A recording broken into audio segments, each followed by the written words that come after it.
What if a battlefield cannon could fire a nuclear weapon? In the 1950s, that question became real. This was not science fiction. It was a Cold War military project. The logic sounded almost childish. If the shell was too powerful for ordinary war, then build an ordinary gun into something monstrous. This is the atomic cannon. After World War II, nuclear weapons belonged mostly to aircraft. They were large, heavy, and strategic.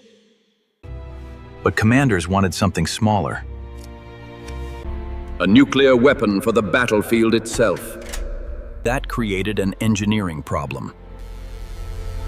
Early atomic shells could not be made small enough for normal artillery. So the Army reversed the question. Instead of shrinking the weapon, they enlarged the cannon. The result was the M65. A 280-millimeter atomic cannon. It looked less like artillery and more like a moving bridge. Moving it was already a mission. 2 tractors had to steer the weapon together. The cannon was heavy, slow, and impossible to hide. But it had one terrifying advantage. It could fire a nuclear artillery shell. On May 25th, 1953, the Army prepared the test called Grable. Officials gathered at a safe distance. Cameras, sensors, and measuring devices were ready. A live nuclear round was placed inside the cannon. No cannon had ever attempted this before. The target point was miles away. The countdown reached its final seconds. Then Atomic Annie fired. The shell crossed the desert.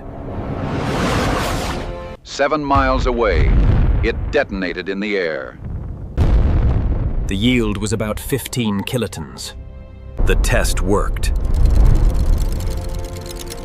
For the Army, that was the triumph. For history, it was something stranger.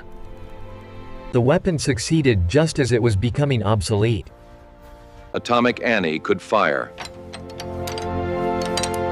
But it needed preparation. It needed roads. It needed space. And it was too large to disappear. Missiles changed the calculation. They were faster to deploy. They could travel farther. And they made the atomic cannon look like a relic. The cannon was not a failure because it failed to work. It failed because it worked too late. More M65 cannons were built. Some were deployed overseas during the Cold War. They became symbols of deterrence. But symbols are not always practical weapons.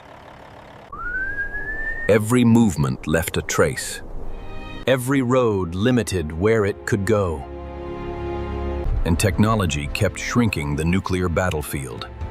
Soon, rockets could do the same job with less spectacle. The cannon's moment had passed. Its legend survived because the idea was so extreme. Today, the surviving cannons are museum pieces.